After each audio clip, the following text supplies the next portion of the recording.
In this video, I'm going to show you how playing drums at church helped me become a better drummer.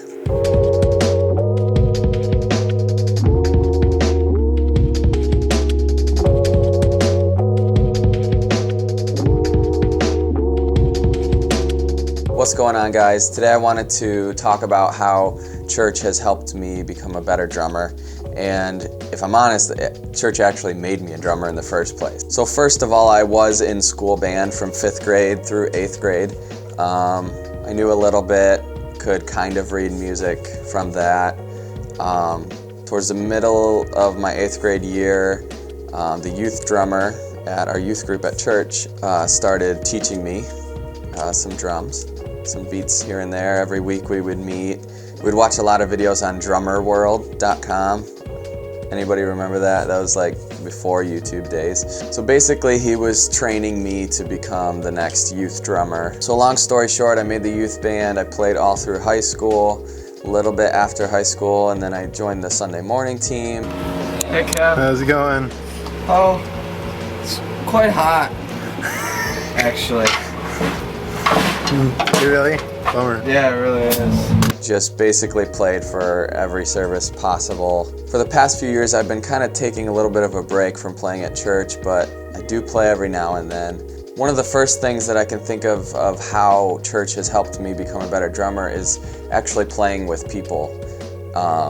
Because you're playing every single week, you have a practice every week, sometimes you have multiple services, you're just playing all the time. You develop a connection and you can just feel like what somebody else is going to play. Obviously we rehearse the songs and everything, but you can just look at somebody and kind of eventually get to a point where you know what's going to happen next. That was one of the best things that helped me become a better drummer, because I am thinking about the collective as a whole, like the song, the band, everything, and the whole sound, rather than just playing drums, you know.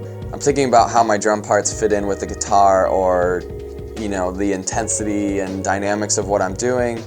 Does that help what the vocals are doing at that moment, and just feeling the room and stuff like that. So the second way that playing at church helped me become a better drummer is that it helped me develop my own sound. Early on, I did try to learn things like note for note, exactly how any Hillsong drummers were playing it. And that's okay, and that's great, because you learn technical things and stuff like that, but I think it's really important to play based on your own unique, you know, abilities and what you want to bring to the table in that moment in a song. You know, there's also like less pressure if people know there's like, obviously if there's like a signature like drum fill that's like throughout the song, you probably want to go with that.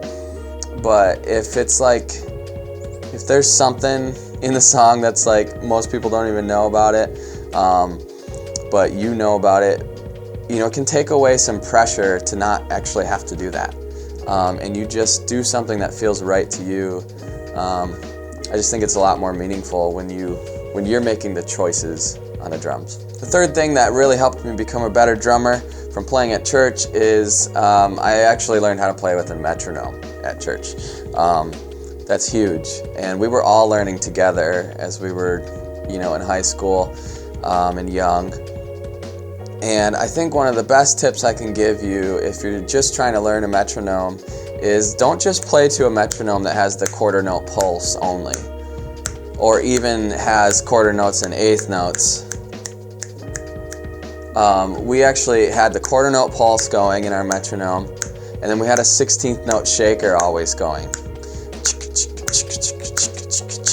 That really helped us, because if we got kind of lost on that quarter note, there was that in the background, that shaker that was just kind of keeping us going. And it just really helps, like having two different subdivisions, like the quarter note and the 16ths. That's like a game changer if you're learning. And then eventually, if you want to, you know, you can remove those 16th notes and you can kind of feel them anyway. Another way that church has helped me become a better drummer, and this kind of goes with the first one, but drummer to band leader or worship leader connection. Here's some examples of me playing live over the years, and notice in the transitions, I'm looking up Like if I'm playing something and I'm looking down, I'm gonna do it. But when I'm coming up to a transition, I'm purposely looking up at the band leader to see, are we still gonna go to this next section, or are we gonna change something? And I'm trying to feel that out. And I think that is so important, to just not be like so like in your own zone, like looking down, or trying to be the cool guy who's just like, I don't even need to like look at my bandmates, you know, because I just know what's gonna happen. But I really think it's important to just look at the worship leader to know what's gonna happen next. Quick story, when I tried out for marching band in high school, I didn't really know how to read. I couldn't play traditional style. I was just set in my ways already. But I remember I was a freshman going in, and you know, there was seniors and juniors and everybody was there. I had a bass drum and I was just totally clueless. And so me being clueless, I was looking at the band director, and he's up there, you know, doing this, and I'm just like, I don't even know what I'm doing. So, but I'm just like staring at him because, you know, he's the guy who's making all this stuff happen. He's like, he stops everybody. He's like, hold on. And he singles me out and he says, what was that person doing? And that nobody else was. And I was like, oh great, I'm doing something wrong. Like, I just felt so nervous. And he's like, he's the only person that had his eyes on me.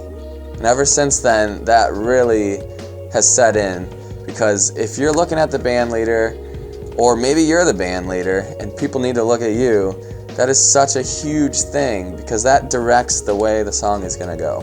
As we close out 2019 and welcome 2020, I was getting very nostalgic thinking about the past 2 decades, because, you know, I started all in church, and I was a church drummer first, you know, before anything, and I'm grateful for the church that I grew up in, and I'm grateful for you guys watching this. This is a long-winded video, but with that said, thank you for watching, thank you for subscribing.